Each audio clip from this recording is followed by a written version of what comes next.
할렐루야. 반갑습니다. 감사합니다. 저희는 몇 주 동안 이 애굽에 내리신 하나님의 재앙을 조금 보았습니다. 첫째 재앙과 둘째 재앙까지 보았습니다.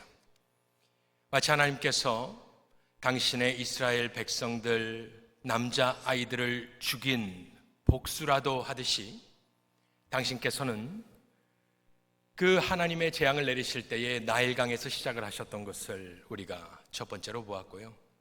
두 번째는 개구리 재앙을 보았습니다.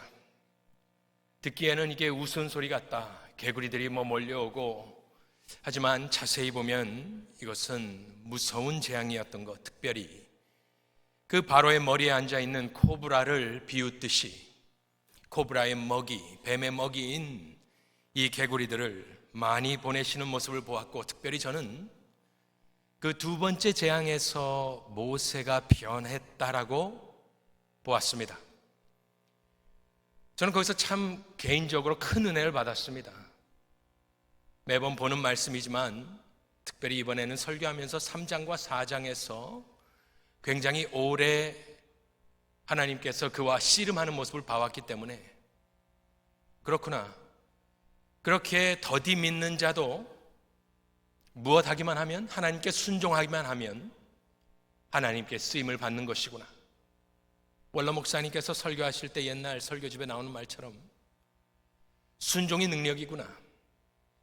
우리는 막대기같이 순종하면 들리는 것이고, 그래서 하나님이 휘둘러서 사용하시는 막대기가 되는 것이고, 버티면 쓰임 못 받는 것이고, 모세는 이것을 자신이 기록하면서 후대 이스라엘 민족으로 하여금 너희는 나처럼 목이 곧고 완강하고 강팍하구나.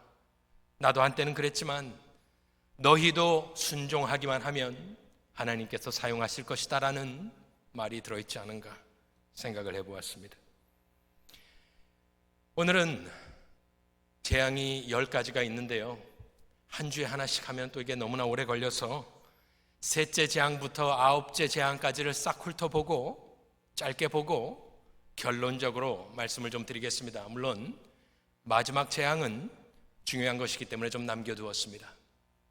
그렇게 첫째요, 둘째 재앙이 지나가고 나서 셋째 재앙을 보면 그것은 티끌이 이가 되게 하는 장면이 나옵니다. 8장 16절에 보면 여호와께서 모세에게 이르시되 아론에게 명령하기를 네 지팡이를 들어 땅에 티끌을 치라고 합니다. 그런데 이것은 흙과 같은 단어입니다. 티끌을 치라 하라. 이것이 애굽 온 땅에 기어오르는 이가 되리라. 저 티끌이라는 단어는 창세기 3장 19절에 흙과 같은 말입니다. 너는 흙이니 흙으로 돌아갈 것이니라. 그래서 저 티끌이 이가 되는 장면은 죽음을 상징해서 마치 죽음이 사람들에게 달라붙어 그들 또한 죽어 흙으로 돌아갈 것을 암시한다라고 보면 될 것입니다. 티끌이 이가 되는 것이 세 번째. 네 번째는 파리를 보냅니다. 파리가 가득해집니다. 파리가 막 올라오는데, 특별히 여기선 처음으로 8장 23절에 애굽 사람들과 하나님의 백성을 구별하는 것이 처음으로 나옵니다.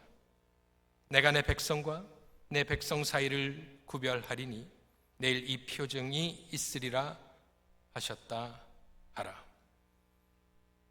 저걸 보면서 우리는 앞으로 임할 재앙뿐만이 아니라 성경에서 지속적으로 이루어지는 하나님의 심판 속에서 하나님의 백성은 하나님의 말씀, 특별히 복음에 순종하기만 하면, 믿기만 하면 살 길이 열리는구나, 우리가 깨달을 수가 있는 것입니다.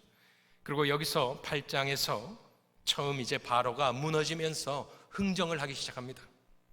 그래서 멀리 가지 말라, 8장 28절에 보면 가긴 가지만 멀리 가지 마라, 이런 말이 나옵니다. 하지만 모세는 타협하지 않고 그냥 넘어갑니다. 다섯 번째 재앙은 가축의 죽음입니다.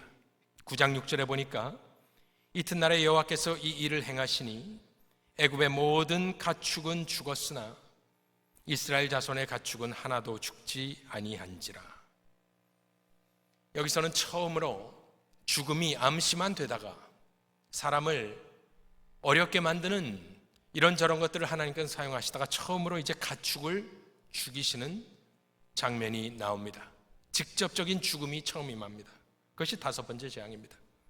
넘어가겠습니다. 6번째 재앙은 종기가 생깁니다. 9장 10절과 11절에 보니까 그들이 화덕의 채를 가지고 바로 앞에 서서 모세가 하늘을 향하여 날리니 사람과 짐승에게 붙어 악성 종기가 생기고 요술사들도 악성 종기로 말미암아 모세 앞에 서지 못하니 악성 종기가 요술사들로부터 애굽 모든 사람에게 생겼습니다. 이것이 달라붙어 가지고 사람 몸에 이제 종기가 생기는 모습은 아마 애굽 사람들에게 처음으로 이 재앙이 나에게 퍼스널하게 이제 나도 죽을 수 있겠구나 생각을 하는, 하나님께서 조금씩 수위를 높여 가시는 것을 여러분들은 보실 수 있을 것입니다. 처음으로 이제 내가 죽을 수도 있겠구나라는 생각을 하게 됩니다. 7번째 재앙은 우박입니다. 우박을 내려서 또 불덩이까지 섞여서 내려서 애굽 온 땅이 멸절하게 됩니다. 9장 25절에 보니까 우박이 애굽 온 땅에서 사람과 짐승을 막론하고 밭에 있는 모든 것을 쳤으며 우박이 또 밭의 모든 채소를 치고 들의 모든 나무를 꺾었으되 이스라엘 자손들이 있는 그곳 고센 땅에는 우박이 없었더라 나옵니다. 저것은 모든 짐승들, 밖에 있던 모든 짐승들, 또 채소, 먹는 것까지 모든 것을 경제를 파탄시키고 큰 재앙이 내리게 되었습니다. 그것이 7번째 재앙이고 8번째 재앙은 메뚜기를 보내서 싹이 남아있던 것을 싹 먹어버리게 합니다. 살아남아 있던 것들. 그래서 10장 7절에 보면 바로의 신하들이 뭐라고 하냐면은 어느 때까지 이 사람이 우리의 함정이 되리까? 그 사람들을 보내어 그들의 하나님 여호와를 섬기게 하소서. 왕은 아직도 애굽이 망한 줄을 알지 못하시나이까? 물어봅니다. 지금 8번째 재앙까지 왔는데 지금 사람들은 얼마나 더 남았는지 모릅니다.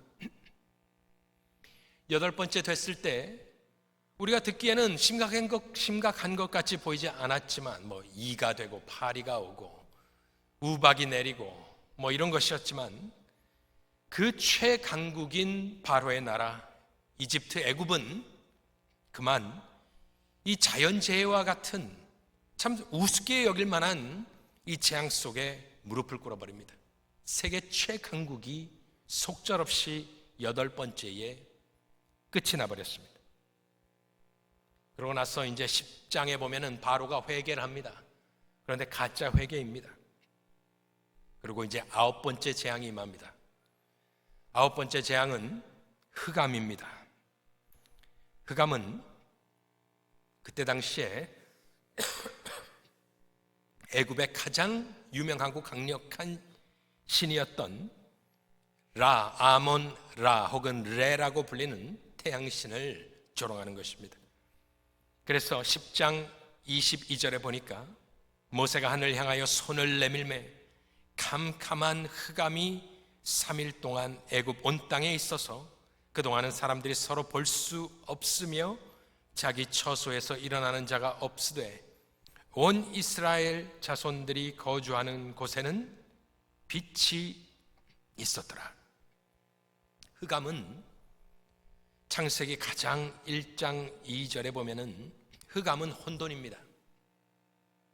그래서 하나님께서 가장 먼저 혼돈을 정리하시면서 창조하신 것이 3절에 빛이 있으라 하셨습니다. 그런데 이 애굽 땅을 3일 동안의 흑암으로 몰아넣으시면서 하나님은 마치 창조를 거스리듯이 창조 질서를 파괴하듯이 하나님께서는 자유자재로 당신이 만들어 놓으신 것을 이렇게 역창조를 하시면서 이 애굽 민족을, 특별히 애굽 왕을 농락하고 계시는 것을 우리가 볼 수가 있습니다.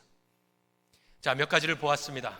이렇게 3번째부터 9번째에 이르는 재앙들이 하나하나 임해갔고, 그 중간에 볼 일도 또 드릴 말씀도 많이 있지만, 저는 오늘 이 여러 가지를 다 묶어놓고 10번째 것은 아직 놔두고요, 이 여러 가지의 재앙을 내리시는 하나님의 궁극적인 목적, 그것이 무엇인가 한 두세 가지만 요약하면서 말씀을 드리고자 합니다. 요약적으로 하나님께서 이 일을 행하시는 목적, 그것은 하나님이 하시는 모든 일은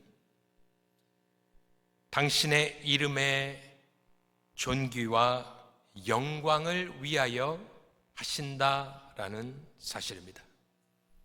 이 모든 재앙들이 가리키고 있는 것은 하나님의 영광입니다. 그것이 바로 오늘 우리가 첫 번째 읽은 출애굽기 9장 14절에서 16절에 하나님께서 알려주시는 것입니다. 이것은 바로를 향한 경고의 말씀이었습니다.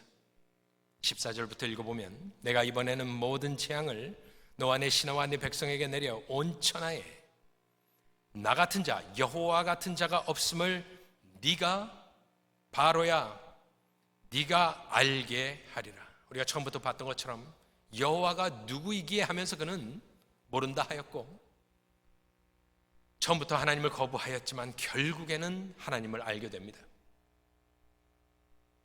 이 모든 목적은 여호와와 같은 자가 없음을 알게 하는 것. 16절에 내가 너를 세웠다고 합니다. 내가 야훼께서 이 바로를 세운 것은 나의 능력을 너에게 내게 보이고 내 이름이 온 천하에 전파되게 하려 하였음이니라. 그렇죠. 하나님은 이들을 계속해서 강팍하게 하심으로 하나님은 더 큰 재앙을 준비하시고 하나님의 능력을, 하나님의 이름을 만천하에 높이시고 알리시기 위하여서 이 모든 일을 행함으로 우리는 이 재앙뿐만 아니라 성경 전체를 통틀어 하나님이 하시는 모든 일의 목적은, 궁극적인 목적은 하나님의 영광인 줄로 믿습니다. 우리의 구원도 마찬가지입니다. 구원이 궁극적인 목적이 아니죠. 하나님의 영광을 찬송하게 하려 우리를 구원하셨기 때문에 하나님이 하시는 모든 일들은 당신의 영광입니다. 그것이 최종 목적입니다. 여호수아 2장에 보면은 창기 라합이 염탐꾼들을 숨겨주지 않습니까? 거기서 무엇라 그녀가 간증하느냐 보면 여호수아 2장 9절에 보면 말하되 여호와께서 이 땅을 너희에게 주신 줄을 내가 아노라. 자기가 안답니다. 우리가 너희를 심히 두려워하고 이 땅 주민들이 다 너희 앞에서 간담이 농나니 왜 그러느냐? 이는 너희가 애굽에서 나올 때에 지금 40년 방황을 했잖아요. 출애굽하고 나서 40년 동안 이제 사막에서 뱅뱅 돌다가 1세대가 다 죽고 이제 2세대가 들어가는 장면이니까 40년 전의 이야기를 하고 있는 겁니다. 이는 너희가 애굽에서 나올 때 여호와께서 너희 앞에서 홍해물을 마르게 하신 일과 너희가 요단 저쪽에 있는 아모리 사람의 두 왕 시온과 옥에게 행한 일, 곧 그들을 전멸시킨 일을 우리가 들었음이니라. 우리가 듣자 곧 마음이 녹았고 너희로 말미암아 사람이 정신을 잃었나니 너희의 하나님 여호와는 위로는 하늘에서도 아래로는 땅에서도 하나님이시니라. 이방 여인의 이제 곧 점령당할 나라의 여인, 참으로 힘들게 살던 그 여인의 입에서 나온 말은 여호와의 이름이 나왔습니다. 온 세상이 듣고 떨었다라는 간증을 이 여인이 하고 있는 것입니다. 자기네 민족 전체가, 여리고성 전체, 이제 곧 점령당할 민족 전체가 40년 전에 출애굽할 때 있었던 일, 홍해를 가는 것도 40년 전입니다. 홍해를 갈라서 탈출해놓고 수장시켜놓고 그 다음에 40년을 헤맸으니까요. 하지만 그들의 마음에는 생생하게 살아있다. 사무엘상 4장에 가보면 블레셋과의 전투에서 여호와의 언약궤가 들어옵니다. 사무엘상 4장 5절. 여호와의 언약궤가 진영에 들어올 때에 온 이스라엘이 큰 소리로 외치며 땅이 울린지라. 흥분했습니다. 하나님께서 들어오셨다. 블레셋 사람이 그 외치는 소리를 듣고 이르되 히브리 진영에서 큰 소리로 외치면 어찌 됨이냐 하다가 여호와의 궤가 진영에 들어온 줄을 깨달은지라. 블레셋 사람이 두려워하여 이르되 이 신이 진영에 이르렀도다 하고 또 이르되 우리에게 화로다. 전날에든 이런 일이 없었도다. 우리에게 화로다. 누가 우리를 이 능한 신들의 손에서 건지리요. 그들은 광야에서 여러 가지 재앙으로 애굽인을 친 신들이니라. 이 사람들은 정확하게 모르니까요. 신들이라고 합니다. 그런데 어쨌든지 간에 이 출애굽 때부터 사무엘상까지는 약 300년이 걸린 시간입니다. 300년이 흐른 뒤입니다. 그러니 이 블레셋 사람들도 알고 있는 겁니다. 300년 전 남의 나라 일을 기억하고 있는 겁니다. 그들이 한결같이 이야기하는 것은 라합도 그렇고 블레셋 사람도 그렇고 저 이스라엘 하나님은 참으로 대단한 하나님인데 그 옛날에 강성했던 애굽을 완전히 멸절시키고 이 민족을 탈출시킨 신이다더라. 여호와의 명성이 전 세계에 알려진 것. 그래서 하나님께서는 오늘 당신이 하시는 이 모든 일의 목적을, 그것은 나의 능력을 너에게 보이고 내 이름이 온 천하에 전파되게 하려고 하나님께서는 이 모든 재앙을 지금 내리고 계심을 바로에게 경고하였고 그 말씀은 이루어졌고 보신 대로 이루어졌고 수천 년이 지난 우리는 아직도 이 놀라운 재앙 이야기를 하고 있는 것입니다. 이 놀라운 재앙들 가운데 사도 바울이 딱 하나를 끄집어내면서 로마서 9장 17절에 하는 말이 있습니다. 사도 바울은 구원을 설명하면서 이 10가지 재앙, 이런 메뚜기, 파리, 이런 것을 이야기하지 않고 구원론을 이야기하면서 무엇을 인용하냐면은 13절부터 한번 읽어보겠습니다. 로마서 9장 13절. 기록된 바 내가 야곱은 사랑하고 에서는 미워하였다 하심과 같으니라. 이것은 선택과 예정을 이야기하는 겁니다. 그런즉 우리가 무슨 말 하리요? 하나님께 불의가 있느냐? 그럴 수 없느니라. 성경의 가르침입니다. 하나님이 어떻게 당신이 에서를 미워할 수 있느냐? 사람은 따질 수 있지만 성경은 하나님께 불의가 없다 말을 합니다. 모세에게 이르시되 내가 긍휼히 여길 자를 긍휼히 여기고 불쌍히 여길 자를 불쌍히 여기리라 하셨으니 그런즉 원하는 자로 말미암음도 아니요 바른박질하는 자로 말미암음도 아니요 오직 긍휼히 여기시는 하나님으로 말미암음이니라. 성경이 17절에 바로에게 이르시되 내가 이 일을 위하여 너를 세웠으니 곧 너로 말미암아 내 능력을 보이고 내 이름이 온 땅에 전파되게 하려 함이라 하셨으니 오늘 말씀을 인용하는 겁니다. 그런즉 하나님께서 하고자 하시는 자를 긍휼히 여기시고 하고자 하시는 자를 완악하게 하시느니라 말씀을 하는 겁니다. 제가 이 말씀을 보면서 무슨 생각을 하게 되었냐면 하나님이 10가지 재앙, 우리는 9가지만 보았습니다만 10가지 재앙을 내리시는 것도 무서운 일이겠지만 정말로 무서운 것이 무엇이겠느냐? 우리가 하나님을 생각할 때, 세상 사람들이 하나님을 생각할 때 여리고 사람들도 무서워했고 이 블레셋 사람들도 무서워했고 그것은 어떻게 보면 피상적인 두려움이고 정말 하나님의 두려움은 어디 있니? 하나님의 통치는 어디까지 미치느냐? 사도 바울이 봤을 때는 하나님은 원하시는 자를 긍휼히 여기시고 원하시는 자를 강팍해 하셔서 바로를 본보기로 보이셔서 하나님은 바로의 마음까지도 주관하시고 택하시고 택하지 아니하심에 따라 그 사람의 영원의 데스티니까지 결정하시는 아주 무서운 하나님임을 우리가 깨달아야 되는 것입니다. 하나님의 통치는 어디까지 이르느냐? 그 통치는 완벽하여서 하나님은 구원하실 자를 구원하시고 버릴 자를 버리시는 그 핵심 구절을 사도 바울은 오늘 본문에서 따왔습니다. 하나님의 주권, 하나님의 통치. 그래야 생각을 해보니 우리 가운데, 여기 예수를 믿는 우리 가운데 구원의 감격이 회복되려면 하나님을 두려워해야 될 줄로 믿습니다. 왜냐하면 저와 여러분도 바로와 똑같은 사람일지언정 하나님께서 버리셨다면, 하나님께서 그냥 패스오버 했다면 우리는 바로와 같이 강팍해져서 영벌을 받을 수밖에 없는 존재라는 것입니다. 그런데 저와 여러분이 오늘 이 자리에 앉아 있는 것은 오직 하나님이 긍휼히 여기셨기 때문인 줄로, 오직 은혜로 여기에 와 있는 줄로 믿으시길 바랍니다. 우리가 믿었습니다. 그렇지만 그 선물로 주셨고 하나님이 강권적으로 역사하셔서 잡아서 여기다 심어 놓으셨기 때문에 저와 여러분이 오늘 이 수요 저녁에 이 살아계신 하나님을 예배하고 있는 줄로 믿으시길 바랍니다. 그래서 예수님은 무엇을 두려워하라 했느냐? 오직 몸과 영혼을 능히 지옥에 멸하실 수 있는 일을 두려워하라 하지 않았습니까? 그래서 우리가 왜 구원의 감격이 떨어지느냐? 우리가 구원받은 뒤로 성화되는 과정가 있기 때문에 우리의 삶이 하나님을 기쁘시게 합니다. 맞아요.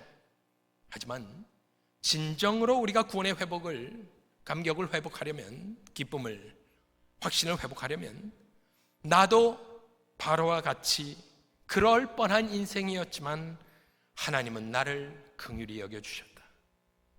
나를 불쌍히 여겨주셨다. 나는 공로 없다. 하나님께서 나를 그렇게 불러주셨구나 생각할 때에 우리는 구원을 다시 한번 그 감격을 회복하게 되고 또 하나님 앞에서 거룩하게 살 수 있는 하나의 인센티브가 주어지게 됩니다. 베드로전서 1장 15절 이하를 읽어보니까 오직 너희를 부르신 거룩한 이처럼 너희도 모든 행실에 거룩한 자가 되라.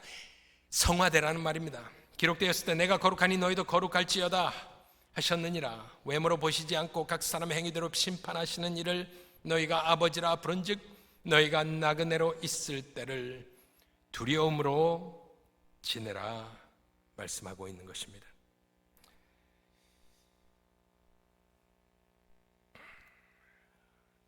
세상은 하나님을 두려워하지 않습니다. 무서워한다는 것은 이미 믿음이 있다는 증거이기 때문에. 그런데 과연 저와 여러분은 그렇게 하나님을 두려워하고 있는지 가만히 좀 생각을 해볼 필요가 있습니다. 거기에 구원의 감격과 또한 성화가 달려있기 때문입니다. 제가 언젠가 안수받고 얼마 안 됐을 때 미국 이제 교단으로 들어가게 되었습니다. 그때에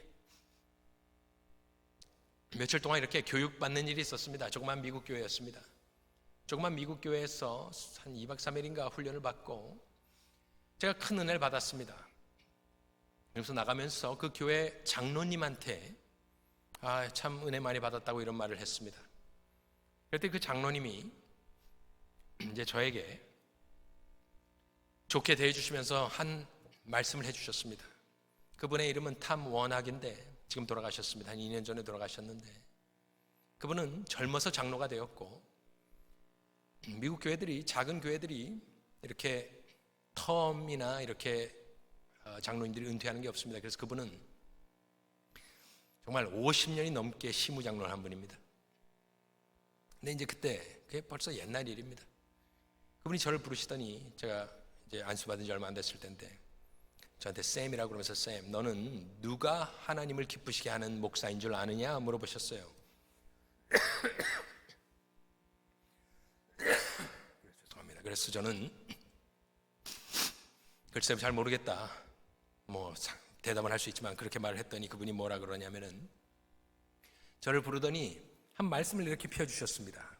여러분들 성경이 있으시면 한번 펴볼만 합니다. 이것은 파워포인트에 없는 것으로 생각이 됩니다. 이사야서 66장입니다. 이사야서 66장은 마지막 장인데 저한테 이렇게 와보라고 하더니 그 조그만 교회 복도에서 이렇게 성경을 보여주면서, 굳이 안 그래도 되는데 성경을 이렇게 보여주면서 이러한 목사가 하나님이 기뻐하시는 목사다 그러면서 이사야 66장 2절 말씀을 저에게 이렇게 보여주셨습니다. 나 여호와가 말하노라. 내 손이 이 모든 것을 지었으므로 그들이 생겼느니라. 무릇 마음이 가난하고 심령에 통회하며, 여기 있습니다, 내 말을 듣고 떠는 자, 그 사람은 내가 돌볼 것이다. 영어로는요, This is the one that I will look at, 그러면서 He who trembles at my word, 이렇게 되어 있습니다. 그 장로님은 저에게, 젊은 목사에게 그 당시에 이 말씀 구절을 선물로 주었습니다. 그래서 저는 항상 이 말씀을 볼 때마다 그분 생각이 납니다. 누가 하나님께서 기뻐하시는 목자이겠는가? 제가 요즘 교회에 대해서 많이 생각을 하는데, 어떤 목사와 장로와 교회에게, 권사님들에게, 우리 직분자들에게 희망이 있는 교회가 누구이겠는가 생각해 보면, 이 하나님의 말씀 앞에 떠는 사람, 하나님 말씀 앞에 떠는 성도, 하나님 말씀 앞에서 정말로 덜덜 사시나무 덜덜 떠는 사람, 하나님 말씀을 두려워하는 목사, 하나님의 말씀을 두려워하는 장로, 하나님의 말씀을 두려워하는 권사, 하나님의 말씀을 두려워하는 성도, 하나님의 말씀을 두려워하는 교회에는 소망이 있는 것입니다. 왜냐하면 하나님께서는 겸손한 자에게 은혜를 주시기 때문입니다. 뭐라 다 설명할 수 없고, 한국 교회까지 내가 걱정해야겠는가 이런 생각을 하고 있지만, 한 가지 확실한 것은 하나님을 두려워하는 교회와 민족과 목회자에게, 그 세대에게는 하나님은 그들을 버리지 아니하시고 고센 땅을 보호하신 것과 같이 하나님께서는 우리를 붙들어 주실 줄로 믿습니다. 그것이 첫 번째 요약입니다. 하나님을 두려워하는 것. 10가지 재앙만 보고 끝나는 것이 아니라 정말로 그 뒤에 계신 하나님을 두려워하는 것, 소망이 있는 것입니다. 두 번째로 짧게 말씀을 드리고 싶은 것은, 출애굽기 10장 1절과 2절에서, 특별히 2절에서 왜 이 일을 행하시는지를 설명을 하시는데 뭐라 하시냐면, 네게 내가 애굽에서 행한 일들, 곧 내가 그들 가운데서 행한 표징을 내 아들과 내 자손의 귀에 전하기 위함이라. 너희는 내가 여호와인 줄을 알리라. 이것은 여호와께서 모세에게 들어가서 이렇게, 하나님이 이 모든 일을 행하시는 것은 세상 사람들로 여호와의 이름을, 그 명성을 깨우치게, 떨치시기 위해서, 깨우쳐주기 위해서 하시는 것도 있지만, 하나님께서는 모세를 향하여서 이 모든 놀라운 일들을 기억해서 그 자손에게 말씀을 해주라고 이야기를 하고 있는 것입니다. 그래서 신명기 6장에도 보면은 20절에 보면, 후일에 내 아들이 내게 묻기를, 하나님 여호와께서 명령하신 증거와 규례와 법도가 무슨 뜻이냐 하거든 뭐라 하라 합니까? 너는 내 아들에게 이르기를, 우리가 옛적에 애굽에서 바로의 종이 되었더니 여호와께서 권능의 손으로 우리를 애굽에서 인도하여 내셨나니, 곧 여호와께서 우리의 목전에서 크고 두려운 이적과 기사를 애굽과 바로와 그의 온 집에 베푸시고 우리 조상들에게 맹세하신 땅을 우리에게 주어 들어가게 하시려고 우리를 거기서 인도하여 내시고, 주가서 25절에 우리가 그 명령하신 대로 이 모든 명령을 우리 하나님 여호와 앞에서 삼가 지키면 그것이 곧 우리의 의로움이니라 할지니라. 그렇습니다. 하나님은 재앙뿐만이 아니라, 두려움뿐만이 아니라 항상 하나님의 마음 가운데는 무엇이 있었느냐? 다음 세대의 구원이 있었던 것입니다. 이 모든 일을 행한 것은 애굽 사람들만 멸절하라고, 두려워하라고 한 것이 아니라, 정작 중요한 것은 이스라엘 민족과 그 자손들이 내가 누구인지를 제대로 깨닫고 내가 행했던 놀라운 일들을 다시 들려주어서 그들로 하여금 이것이 무슨 말입니까? 전래동화, 옛날 이야기 하라는 말이 아닙니다. 우리식으로 이야기하면 구원의 하나님의 이름을 말해줌으로 말미암아 그 자녀들로 하여금 믿어 의로움이 되어 믿어 의에 이르게 하라, 구원에 이르게 하라라고 하나님께서는 구원의 도를 가르쳐주고 있는 것입니다. 이것이 우리는 당연한 것으로 느껴지지만 그 당시 고대 근동의 사람들은 자녀들을 귀하게 여기지 않았습니다. 레위기, 모세오경에 나오는 레위기만 봐도 뭐라고 하냐면은 18장 21절에 너는 결단코 자녀를 몰렉에게 주어 불로 통과하게 함으로 내 하나님 이름을 욕되게 하지 말라. 이스라엘 민족 빼고는요, 고대 근동의 모든 사람들이 인신제사를 하고 있었습니다. 그래서 하나님은 아모리 족속을 멸절시켜버린 가장 큰 이유 중에 하나가 자녀들의 인신제사입니다. 우리는 아니 하나님 좀 너무하십니다 이런 생각을 종종 하는데, 하나님 보시기에 가나안이 멸망해야 되는 이유 중에 하나는 그들은 유적으로 보아도 수많은 아이들을 불 속에 던져버린 아주 잔인한 민족이었습니다. 거기서부터 피니시아로 해서 노스 아프리카까지 그 전역에 무덤을 파면 나오는 것이 갓난 아이들의 뼈들입니다.